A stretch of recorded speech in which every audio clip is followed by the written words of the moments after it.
Bienvenidos nuevamente, buenas tardes. Vamos a continuar entonces con la segunda parte del tema de teoría de engranamiento material y posfenomenología, que es un tema que espero les haya resultado interesante en sus argumentaciones, en lo que proponen los autores que han hecho esta teoría, que han formulado esta teoría.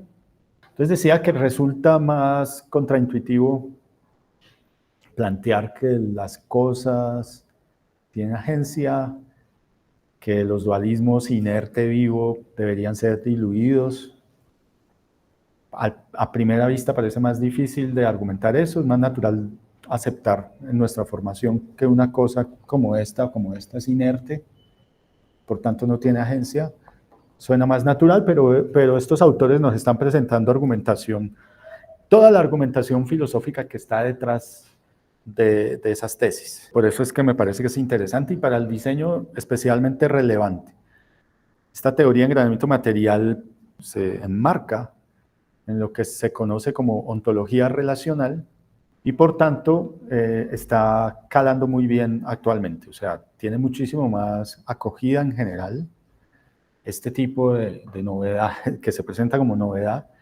Una de las argumentaciones más interesantes de esta teoría es que proponen que el ser humano se llame Homo faber nuevamente y no Homo sapiens, la especie que fabrica, que tiene que ver pues con el hecho de que evolutivamente el ser humano siempre ha fabricado cosas y entonces que eso formaba parte, recuerden, esta idea es muy importante, formaba parte de ese continuum evolutivo de las especies vivas y cómo se relacionan con el mundo material, sea usando objetos naturales que se encuentran en el entorno, los usan. Decíamos, los insectos son impresionantes. Hay un insecto, por ejemplo, que se fabrica un sombrero que lo protege, y él es el que lo fabrica. Es un escarabajo. Entonces es un rasgo evolutivo, el relacionarse con las cosas es un rasgo evolutivo. El ser humano lo hizo de una manera peculiar que nos ofrece una distinción con respecto a la manera en que otros animales fabrican objetos y cómo esa fabricación de objetos cada vez va integrando diferentes factores, que es lo que llamábamos la coevolución biocultural, es decir, una mezcla de factores genéticos, biológicos, con factores culturales como la fabricación de objetos, pero también otras herramientas de comunicación que el ser humano fue desarrollando, o la especie, los homínidos fueron desarrollando, para no centralizarlo en el humano, porque es todo un rango, eso se viene desarrollando, lo decíamos la clase pasada, muy difuso, eso es lo que dice el continuum, y además no es tampoco lineal ni secuencial geográficamente hablando.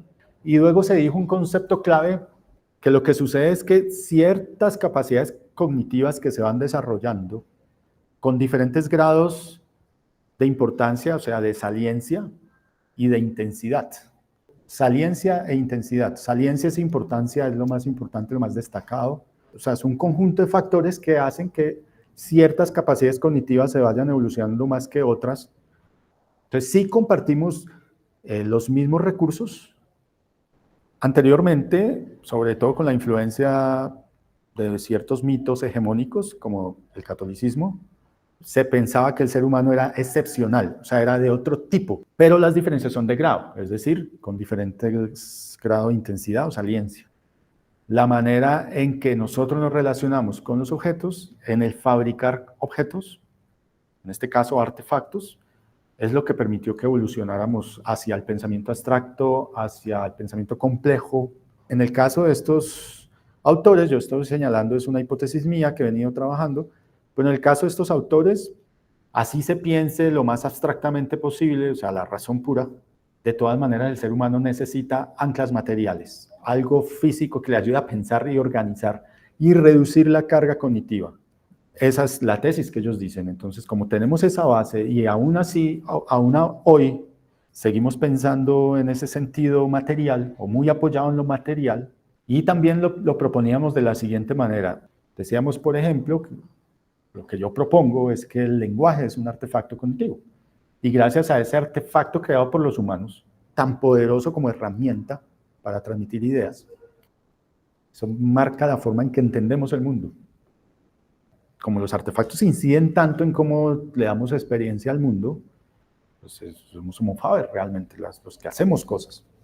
El modo de habitar el mundo se basa en esa interrelación con lo artificial, es la forma peculiar en que el ser humano lo hace, y no es un tema de la civilización occidental capitalista moderna, que es mucho más acumuladora que cualquier otra quizás, es un tema de cualquier cultura, no sé ninguna, por más que sea la tribu más aislada, tienen alto grado de relación con cosas artefactuales, que tiene que ver con pues, que el cuerpo humano es muy vulnerable y nos hace dependientes de los artefactos.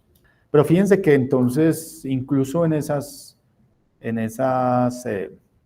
comunidades aisladas, la relación con los artefactos es lo que hace distintiva la especie humana.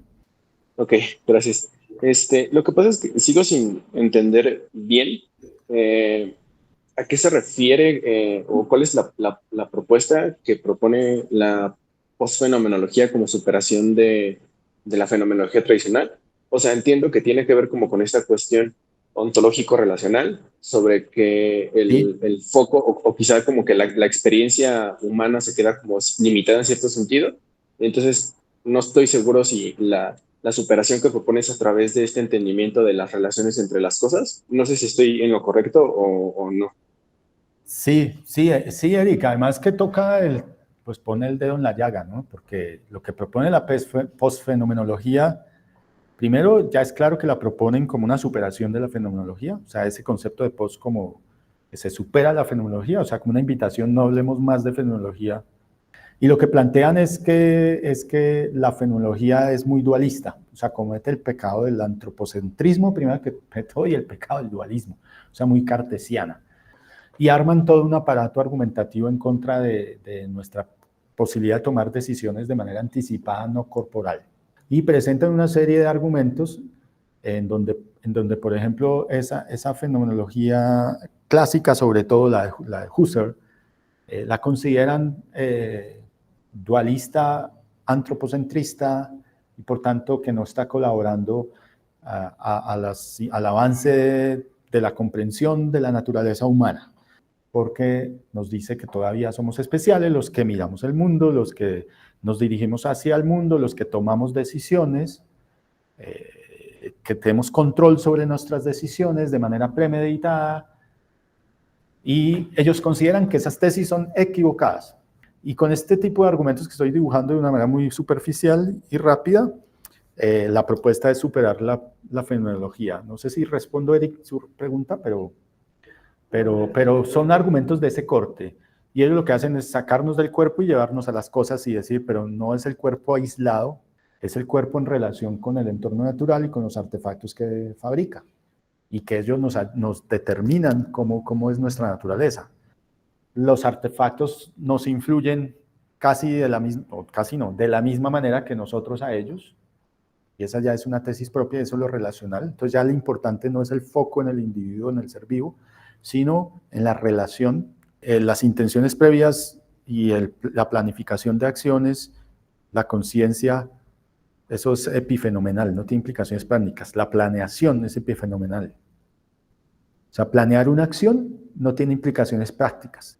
Que el lápiz, por ejemplo, cuando está uno diseñando, el lápiz es el que primero le ayuda, igual que el ceramista, a tomar decisiones, y además el que le enseña a uno.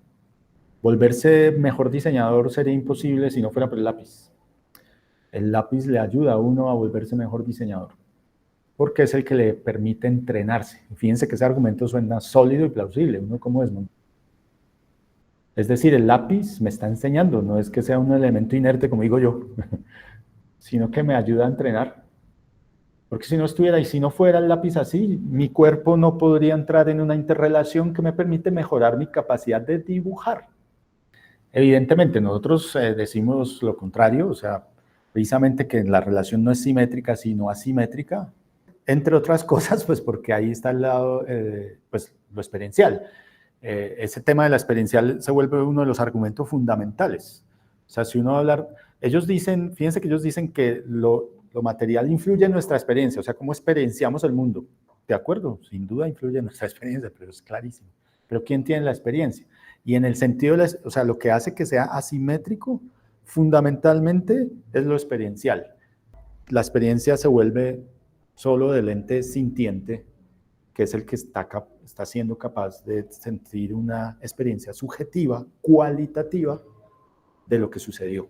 Yo coincido en que la importancia de lo inactivo, o sea, de lo que emerge en la acción no planificada es importante, pero no es lo único.